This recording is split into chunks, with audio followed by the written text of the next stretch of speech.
आप लोग कैसे हैं? अच्छे ही होंगे यार, और नहीं अच्छे होंगे तो ये वीडियो देखो यार, इससे बहुत नॉलेज मिलेगी और दिमाग कूल हो जाएगा। तो कल एक खबर पता चली, उत्तराखंड रीजन में हमारे अंदर 5 किलोमीटर तक चाइना के ट्रूप्स या सोल्जर्स या सैनिक कह लो घुस आए और हमारे इंफ्रास्ट्रक्चर जो ब्रिज था उसको तोड़ के चले गए। करीब 3 घंटे तक रहे गेलों और हम लोग को पता नहीं चला। अब आप सोचिए 5 किलोमीटर तक अंदर घुसा है, पता नहीं चला। तो फिर ये सीधे सेना का बयान है, मेरा बयान नहीं है कि मैं वहाँ उत्तराखंड पे अपना ड्रोन लगा के रखा हूँ, ये ऐसी बात नहीं है, सेना का बयान है। तो फिर मुझे तो गुस्सा लगी, लेकिन फिर पता चला यार देखो यार, इतनी आर्मी नहीं है किसी देश के पास भी नहीं कि पूरे बॉर्डर पे, इतने बड़े बॉर्डर पे हम लोग का बांग्लादेश के साथ लगता है, म्यांमार के साथ लगता है यार। फिर नेपाल से वैसे इतना ख़तरा नहीं है, लेकिन नेपाल से ख़तरा कैसे नहीं है, मैं ख़तरा भी है एक तरीके से। पाकिस्तान से नेपाल आ जाए, नेपाल से इंडिया में आ सकता है ना कोई, तो नेपाल के ऊपर भी निगरानी रखनी पड़ती। बहुत सारे ड्रग्स का भी हम लोग के यहाँ इंडिया में आ जाता है नेपाल के थ्रू। तो फिर पाकिस्तान के ऊपर भी ध्यान रखना पड़ता है। वो चचा हैं हमारे, उनको फोड़ना पड़ता है कभी कभी, क्योंकि बहुत दिमाग ख़राब है उनका, कभी कभी दिमाग ख़राब हो जाता है। इस समय चाइना का भी दिमाग ख़राब है। रणनीति समझ में आ रही है। POK जो हम लोगों ने खुल के बोल दिया, खुल के बोले बिना खुद कर लेते तो ज़्यादा बढ़िया था। POK जो बोल रखा है ना, तो चाइना और पाकिस्तान इसमें मिले होंगे। तो जानते हो POK अगर हम लोग करने जाएंगे तो इधर चाइना हमला कर देगा। तो ये दोनों की गांठ बाँट है कि सर आप उधर संभाले रहिए, चाहे आप मेरी ज़मीन ले लीजिए लेकिन आप उधर संभाल। POK कश्मीर मेरा है, चाहे जो हो जाए, पाकिस्तान लूटे जाए भाई। बलूचिस्तान उधर वेस्टर्न साइड में, पाकिस्तान के साउथ वेस्टर्न साइड में देख लो, पूरा इन लोगों का 1/4 पार्ट होगा। बलूचिस्तान कटने जा रहा है, कोई इनको दिक्कत नहीं है। बल्टिस्तान में, गिलगित बल्टिस्तान आप लोग सुनते होंगे, वो इनका आतंकवाद का अड्डा बना हुआ है। वो कब चला जाएगा चाइना के पास, कोई दिक्कत नहीं इनको। कश्मीर जो हम लोग का POK रीजन है, पाकिस्तान कुवैत कश्मीर, कब हम लोग के पास आ जाए उस पर इन लोगों को बड़ी दिक्कत है, जबकि वो हम लोग का है। लेकिन यही बात है कि हम लोग ने पहले ध्यान नहीं दिया, अब एकदम से ध्यान दोगे तो कुछ नहीं हाथ में आने वाला। तो वही वो, इसी के लिए चाइना इधर से अटैक किया करता है, उधर से सीज़ फायर हुआ करता है। लेकिन कोई बात नहीं, जेल देख लेंगे। अपने दिमागदार इंसान, हम लोग से भी ज़्यादा दिमागदार इंसान अपने ऊपर पद पे बैठे हुए हैं, तो कोई दिक्कत नहीं, जो होगा देख लेंगे। तो अब कल पता चली, एक और ख़बर पता चली। अब मैं इस पे वीडियो बनाया हूँ आज। कल एक और ख़बर पता चली कि जो पिछले साल ईरान के एक जो वो बना रहे थे, न्यूक्लियर वेपन बना रहे थे, अब है तो इनके पास न्यूक्लियर वेपन जैसे ये दावा करते हैं, लेकिन ये शायद कुछ और अपग्रेडेड वर्जन बना रहे हो या कुछ भी बना रहे हो। तो उसके डायरेक्टर का कत्ल हुआ था। और कैसे कत्ल हुआ था भाई? आप यहाँ बैठे हो, जस्ट लाइक मैं यहाँ बैठा हूँ, मैं यहाँ बटन दबाऊँ, पाकिस्तान में उनको गोली लग जाए। मतलब इस सिस्टम को देखो, बेल्जियम से इजराइल ने उठाया इस सिस्टम को। मतलब ये रोबोटिक सिस्टम था कि रोबोट की तरफ से फायर होगा, और ये लोग ने जाके ट्रक में रख दिया उस रोबोट को। और जब काफ़िला उस डायरेक्टर का जा रहा था तो सीधे खट्टे से वहाँ से इजराइल से बटन दबाया और यहाँ पे गोली चली, उनकी डेथ हो गई पिछले साल। लेकिन पिछले साल जब ईरान इजराइल के ऊपर लगा रहा था कि आपने मारा, तब इजराइल नहीं मान रहा था। कल मान लिया। कल खबर आई कि उन्हीं के न्यूज़पेपर ने खबर फैलाई कि हाँ इजराइल नहीं किया था वो मिशन। तो कल मुझे पता चला कि ईरान और इजराइल ये सब भी न्यूक्लियर वेपन कंट्री है। तो कल जब सर्च किया मैंने तो पता चला 19 कंट्री ऐसी हैं जो दावा करती हैं या फिर जिनके पास है न्यूक्लियर वेपन। मुझे तो पता था कि 6-7 कंट्री हैं, लेकिन कल जब 19 हूँ। अब मैं बताता हूँ, वेस्ट से ईस्ट की तरफ चलते हैं हम लोग, और मैं बताता हूँ किन के पास न्यूक्लियर वेपन है। तो अब वेस्ट से ईस्ट की तरफ चलते हैं हम लोग। जिन्होंने ज्योग्राफी पढ़ी है या ज्योग्राफी पढ़ रहे हो या ज्योग्राफी पढ़ने वाले हो, तो आप लोग मैप खरीदोगे, एक वर्ल्ड मैप, तो आप वेस्ट से ईस्ट की तरफ कैसे जाते हैं, ग्लोब के हिसाब से कैसे जाते हैं, तो वो सब समझोगे। तो अब वेस्ट की तरफ चलते हैं। सबसे वेस्ट चलो USA से स्टार्ट करते हैं। USA के पास है पहली कंट्री, USA सबको पता है कि उसके पास। UK के पास है। UK जो बना हुआ है north Ireland, Wales, England, Scotland, इन 4 कंट्री को मिलके यूनाइटेड किंगडम बना, दूसरी कंट्री हो गई। ठीक, तीसरी 3 तो बल्क में कंट्री आती है, इनको तो कभी मत भूलना। एक आती है जर्मनी, फ्रांस, इटली, ये 3 कंट्री बल्क में आती, मतलब कहीं भी नाम सुन लो ये 3 कंट्री भैया घुस ही रहेंगी। वर्ल्ड वॉर फर्स्ट देख लो, वर्ल्ड वॉर सेकेंड देख लो, ये 3 कंट्री का नाम जरूर रहेगा। कुछ भी पुराना पढ़ लो, रिवॉल्यूशन, इन 3 कंट्री का नाम साला रहता ही रहता है। तो ये 5 कंट्री हो गई हम मिला के। बेल्जियम, नीदरलैंड ले लो, 7 कंट्रीज़ हो गई। यूक्रेन ले लो, जो कभी यूएसएसआर का हिस्सा हुआ करता था, अब यूरोप का सबसे बड़ी कंट्री है वो यूक्रेन, लैंड मास के हिसाब से सबसे बड़ी कंट्री है। तो Ukraine and Russia, 9 countries are there. अब आगे हम लोग 10 कंट्रीज़ और देखेंगे।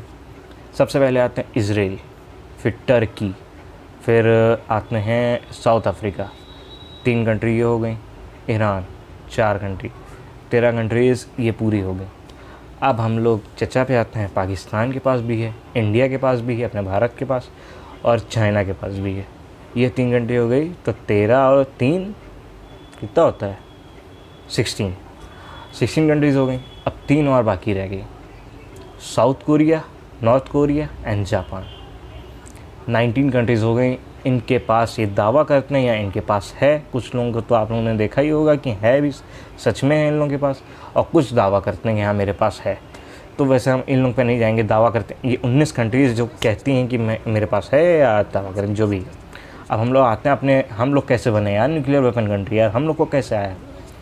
जब रेस चल रही थी रशिया और यूएसए के पास, 1945 में fat man and little boy को गिराया गया, जो एक कोडवर्ड नाम था वहाँ पे, हिरोशिमा एंड नागासाकी पे गिराया गया था जापान। तो हम लोग का, फिर हम लोग के अंदर भी आग जगी एक तरीके की कि हाँ भैया मेरे पास भी होना चाहिए न्यूक्लियर वेपन। और आगे चल के ये लोग हमको धमकाएंगे कि भैया, जैसे हम लोग को ब्रिटिशर्स नहीं ले जाते थे, यहाँ से रॉ मटेरियल ले जाते थे और वहाँ से पकाया सामान लेके आते थे, हम लोग को 10 गुना दाम में बेचते थे। तो ऐसे ही कभी यूएसए और कोई भी कंट्री कर सकती थी हम लोग के साथ कि 2 वरना तुम्हारे पर आइटम बम फेंक देंगे। तो हम लोग को भी ज़रूरी था। तो पहले ये सुन लो, एक पायलट ने कहा था जब ये गिराने गया था हिरोशिमा नागासाकी पे, आर्मी वालों को इमोशन रखने का कोई हक नहीं है, ये कहा जाता है, क्योंकि इमोशन रखेंगे तो सामने वाले को गोली नहीं मार पाएगा। कोई इंसान, यार अभी मैं सामने देखूं कोई इंसान बैठा, मैं उसको गोली मार पाऊँगा? नहीं मार पाऊँगा भाई, जब तक मैं उसको दुश्मन ना मान लूँ। अपने अंदर कुछ ना कुछ मेरे अंदर हो, यहाँ ये मेरे देश के ख़िलाफ़ है, ये कुछ ना कुछ मेरे ख़िलाफ़ है, तब तक मैं उसको गोली नहीं मारूंगा। तो ये है, तो हम लोग को इमोशन नहीं रखना पड़ता। लेकिन एक पायलट ने जब एटम बम गिराया तो उसने नीचे झांक के देखा, तो देखा कि सबसे बड़ी गलती आज तक की दुनिया की सबसे बड़ी गलती ये हुई होगी एटम बम बनाना, क्योंकि उसने इफेक्ट देखा। हम लोग तो बस सुनते हैं, कहानी में पढ़ा गया है, उसने तो रियलिटी में देखा कि नीचे क्या हो रहा है।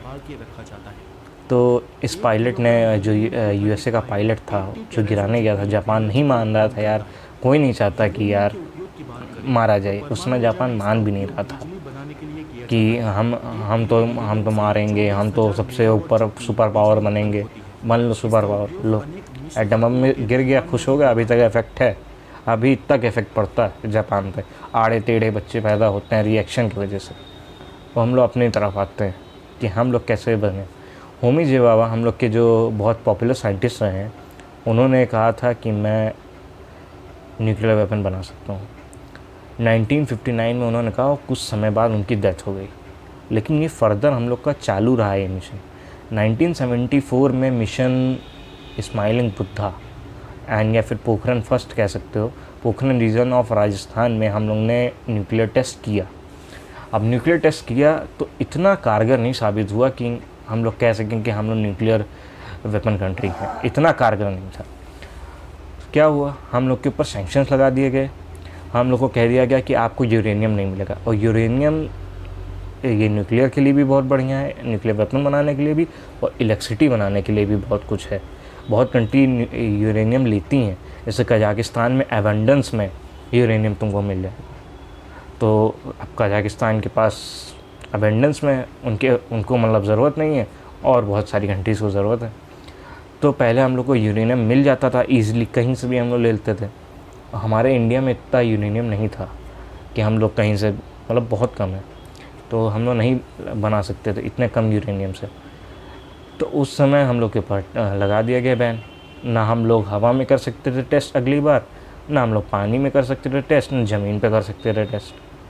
अब हम लोग से ये कह दिया गया, और हम लोग के ऊपर 2 सैटेलाइट परमानेंट लगा दी गई कि निगरानी रखो इनके ऊपर कि ये न्यूक्लियर वेपन कंट्री ना बन जाए, क्योंकि जितनी न्यूक्लियर वेपन कंट्री बनती जाएंगी उतना ही दुनिया को ख़तरा बढ़ता जाएगा। क्योंकि कल छोटी कंट्री पे भी अगर हम लोग कुछ कहें, वो भी क्या कहें, भाई न्यूक्लियर वेपन है, कुछ कहोगे उड़ा देंगे। ऐसे जैसे नॉर्थ कोरिया कर रहा है इस समय, आप लोग देखते ही होगे, 9 बम हैं भैया भाई साहब के पास, लेकिन ऐसा उड़ता है कि यूएसए को अपने पास बुला लिया था, यूएसए को चरण छुआ लिए थे कि हाँ भैया आओ मेरे पैर छुओ, आओ मुझसे बात करो। तो ऐसी बात है, इसलिए चाह रहा था। 1974 में हम लोग का फेल हुआ था एक तरीके से, हम लोग के पास सारे सैंक्शन वैंक्शन मैंने जो बताया। अब बहुत सारी सरकारें बदली, पीवी नरसिम्हा राव, राजीव गांधी, इंदिरा गांधी, सब लोग आके चले गए। अब आते हैं हम लोग की अटल बिहारी वाजपेयी। इन्होंने तुरंत मीटिंग बुलाई और इन्होंने कहा कि मुझे न्यूक्लियर वेपन कंट्री चाहिए, अपने भारत को बनाना है, मेरी सरकार आए जाए कोई फ़र्क नहीं पड़ता, मुझे जेल हो जाए, मुझे भी कुछ हो जाए, कोई मार दे मुझे, कोई फ़र्क नहीं पड़ता, मेरे देश को आगे बढ़ना है।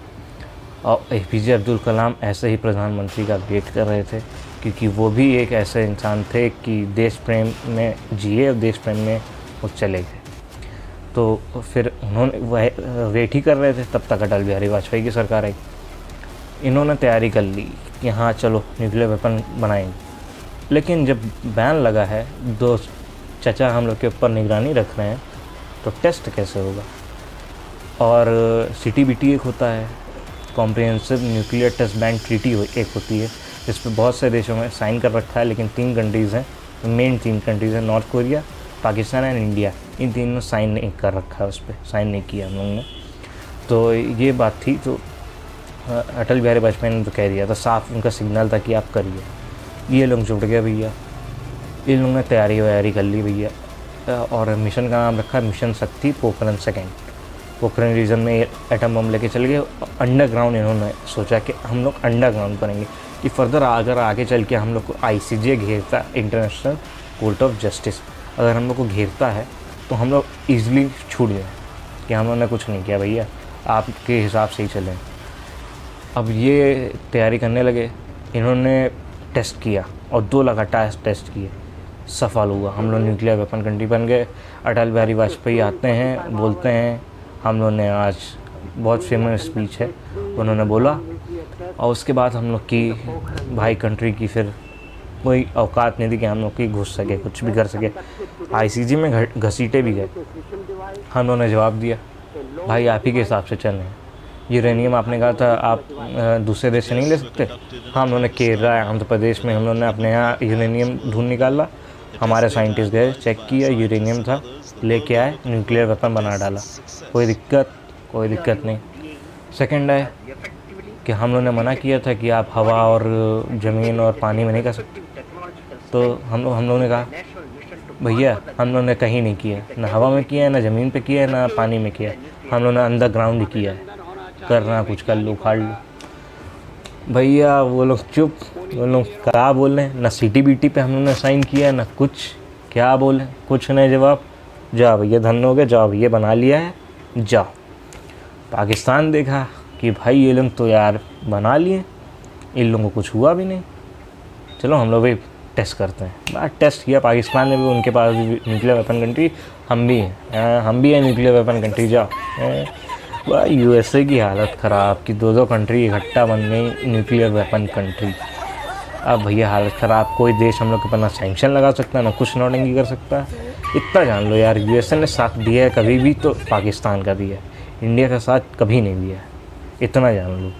हम लोग हाथ मिलाते तो हैं सबके साथ, USA के साथ मिलाना ही पड़ता है यार, क्योंकि मोस्ट इकोनॉमिक कंट्री भी है यार और सुपर पावर है। जबकि हम लोग का जो मेन बेस्ट फ्रेंड है, वो जब तालिबान के साथ, वो तालिबान सब सत्ता में आई तो इंडिया के प्राइम मिनिस्टर नरेंद्र मोदी जी ने बात किससे की थी 35 मिनट तक, रशिया के प्रेसिडेंट व्लादिमीर पुतिन से, उनसे ही बात की थी। ये नहीं गए थे जो बाइडेन से बात करने, क्योंकि वही बेस्ट फ्रेंड है हम लोग का। मेन फ्रेंड समझ लो इजराइल है या रशिया है, ये 2 फ्रेंड हैं समझ लो। और मोसाद की यार मिशन देख लो, मोसाद उनकी जो है, और क्या कहते हैं, इजराइल की इंटेलिजेंस एजेंसी है, उनके mission Thunderbolt, mission कैक्टन, mission Wrath of God, ये सब देख लो यार, तो अब मज़ा आ जाएगा यार। तो ये सब चीज़ें हैं उनका। तो हम लोग न्यूक्लियर वेपन कंट्री बन गए। तो ये थी कहानी हम लोग के न्यूक्लियर वेपन कंट्री बनने की।